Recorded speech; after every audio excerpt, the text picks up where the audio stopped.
All right, moving on to our next game, another home computer, the older one.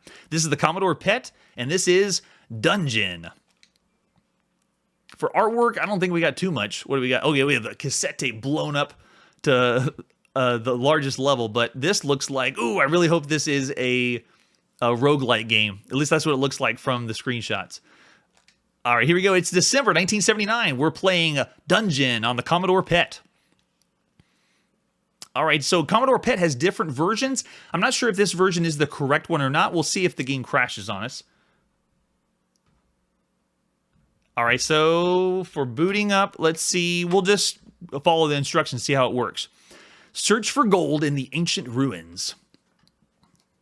Brian Sawyer, nice job. The original programmer. Back at this time, you were the programmer, one person. Uh-oh, wait, they have a timer going down? Oh yeah, here we go. Let's see. It's possible we could have given it some more RAM to see if it would go faster. But yeah, it's setting up, and if that's the case, it's possible this is a roguelike, and it's going to build the dungeon for us. Now, I use the term roguelike, but it's interesting that we haven't even seen Rogue, the game that's based on that genre. We will see that game, but it's strange that the other roguelikes we've seen, they've been so slow, because to build level by level or room by room and what you're going to see on a random scale is very impressive for the time. But the last two that we've played have just run so slow that I couldn't continue playing it. It would be I push the button, and then we'd wait 5-10 seconds later, and then the character would move 1 pixel to the right. At least that's what we saw from Beneath Apple Manor on the Apple II. Oh, here we go. Is the setup finishing on our Commodore PET? Can we please play? Okay, there you go. So it's showing hit points, experience, and gold. All right, here we go. You may move. Let's see what happens if I try to move. Oh, it works. Okay, so I'm able to actually move around. Now, I'm using the keyboard only. There's no joystick on the Commodore PET. And I'm using the keypad. Most of the time, they use the keypad numbers 2, 4, 6, and 8 to move around. And it works. I don't have to say north to move north. I'm actually pushing up to move north. Oh, wait. And a GRU is here. Not a GRU. What do we do? So I don't exactly know how to fight. We don't have a manual for this, so I'm going to have to wing it. I'm just going to run away. Oh, and there, gold is near, so gold is the G. And is it hitting me? Okay, so I found 2 pieces of gold, but it looks like, oh yeah, an attack happened. So the GRU hit me, and now it says the GRU has 18 points, and my hit points went down. So this is a turn-based roguelike video game for the Commodore PET, again, predating Rogue, and the game is using role-playing elements.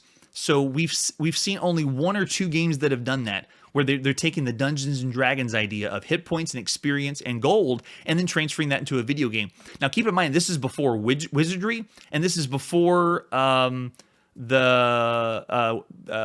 Richard Garriott famous game, Akalabeth, which comes out pretty soon, but this is still earlier than that.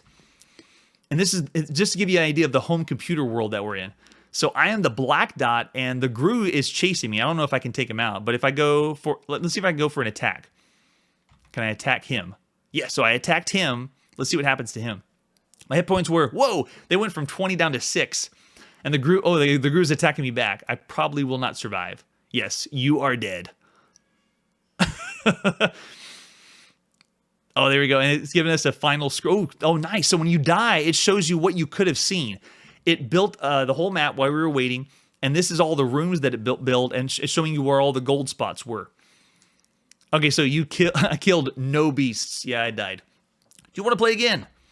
I do, but I don't want to wait for the setup. I bet the setup's still going to take us about 60 seconds. Yeah. So it's going to build the game for us, but so influential. Never heard of this. This is just straight up Dungeon. And it's so simple. Move around, collect gold, and it's a rogue-like game, like and from the top-down view, and every dungeon is generated manually. Randomly, not manually. All right, that was way too impressive for the time. So this is Dungeon on the Commodore PET. This was December, so at the end of the year. Wow, yeah, so I could go ahead and give this because of how smooth it is, how simple it is. You're moving your character around. It uses role-playing elements, which we haven't seen yet. For something we play on the home computer, we've seen other things that were a little bit better, but I'm going to go and give this one 4.5 stars. Definitely. For Dungeon. It's so simple. It's one word. Dungeon. That is excellent.